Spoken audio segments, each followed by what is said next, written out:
Hey Ideal fam, Brad Danger here, and today we're diving headfirst into a crisis that's shaking the automotive world. Yes, Porsche. The Porsche is in serious trouble. From billion-dollar losses to an identity crisis, the brand that gave us the legendary 911 is now hitting a wall hard. So buckle up because this one is a wild ride. Now, what went wrong? Can Porsche actually recover, or are we watching the slow motion crash of a performance icon? Let's break it all down. First up, when your own CEO says your business model doesn't work anymore, yeah, that's not great. In quarter 3 of 2025, Porsche posted a loss of about $1.03 billion. A year earlier, that was $1.04 billion profit. Let that sink in. Operating profit for the first 9 months of the year, basically gone, down 99%. 99%. Sales down, margin squeezed to almost zero, and investors, they are not thrilled.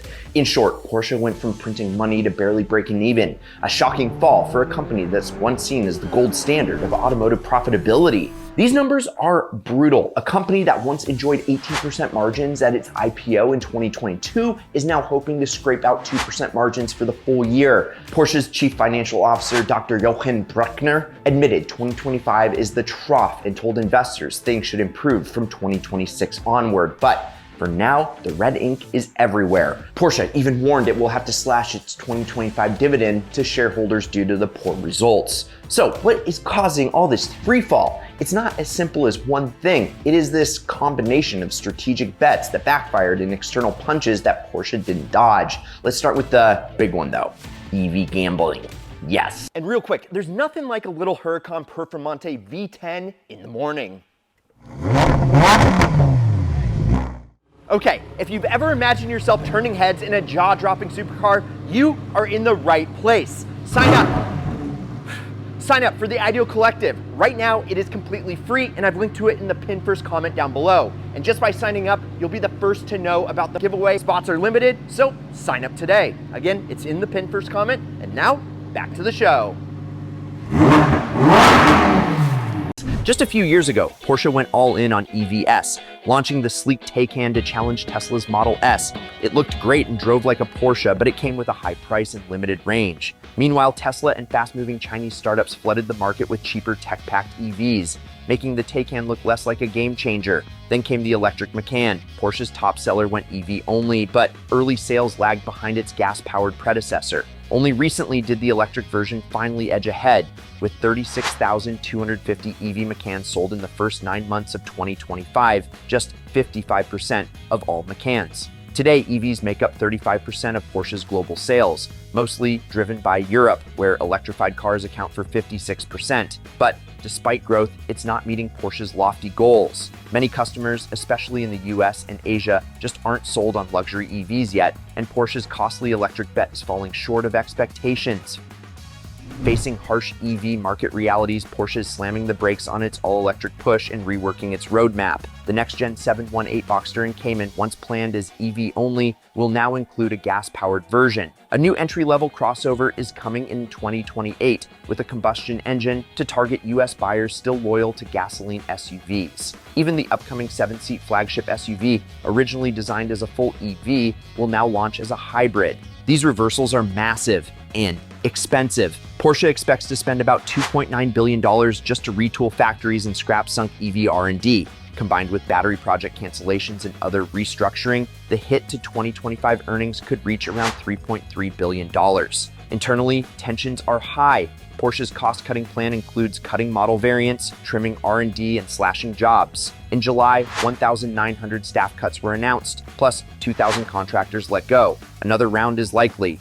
For a company used to growth, this is uncharted and uncomfortable territory.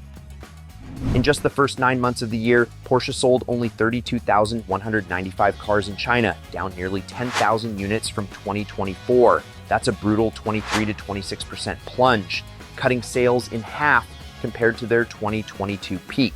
Domestic brands like BYD, NIO, and XPeng now offer high-tech EVs tailored to local tastes, often for less money.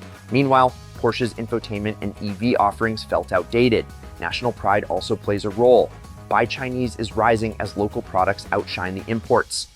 Porsche's answer? Enter new CEO Michael Leaders, formerly of Ferrari and McLaren, who Yeah, that's a pretty good resume. Who takes over in 2026 with a clear mission: make Porsche matter in China again. But reigning status in a market that's moved on won't be easy. Bright side? Well, while China slumped, the US stepped up. North America is now Porsche's top region, with US deliveries up 5% in early 2025. But there's a catch: tariffs. Imagine selling sports cars and SUVs to Americans, but suddenly a big chunk of your profit gets eaten up by import tax. That's Porsche's life right now. Since August, US import tariffs on European cars have been a stiff 15%, and earlier in 2025, they were as high as 27.5%. Porsche has no factories in the US, so every Cayenne or 911 sold stateside is shipped from Europe and slapped with the hefty duty on arrival. Porsche's CFO warns that these tariffs will cost the company around $700 million in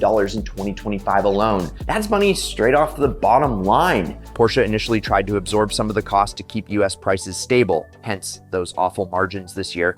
But now they've started hiking prices for American buyers to offset tariffs. The tariff strain is one reason Porsche is considering something once unthinkable: building cars in the United States. The company hasn't announced anything official, but industry chatter suggests they may eventually have to set up an assembly plant in North America if trade wars persist. For now, Porsche is hoping ongoing trade talks might reduce the tariff to 15% or even eliminate it. It's a 1-2 punch: an EV-hesitant US with high tariffs and an EV-hungry China where Porsche doesn't have the right products and faces local competition. Porsche is getting squeezed from both sides of the globe.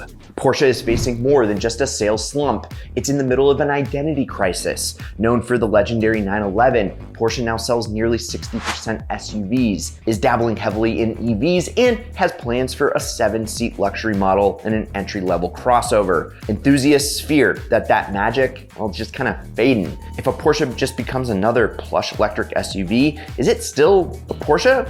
Yet sticking to just gas-powered coupes isn't a survival plan either. They're not going broke. They still sell over 300,000 cars annually and generate over $28 billion this year, but their market cap has been sliced in half. Investors are watching. Porsche now has to prove it still knows who it is. So can Porsche actually bounce back, or is this kind of a skid into something deeper? Optimists, well, including Porsche's CFO, say this is just a pit stop. Tough out 2025, then come back stronger in 2026. Bottom line, Porsche can't coast on legacy anymore. As they say, there is no substitute. But can Porsche live up to that motto? Or will trying to be everything to everyone cause it to lose everything? Let us know in the comments down below. And as you guys know, I'm a huge Porsche fan, and I've owned a couple of 911s. Currently daily drive a Safari 911 that I built.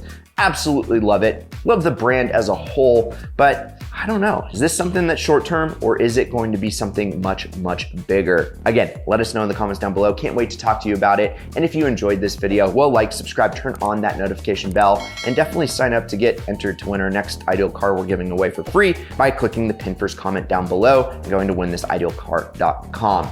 Oh yeah, check out these Ideal vids over here. I'm Brad Danger. This is Ideal. We'll catch you next week, and promise me one thing: keep living the Ideal lifestyle.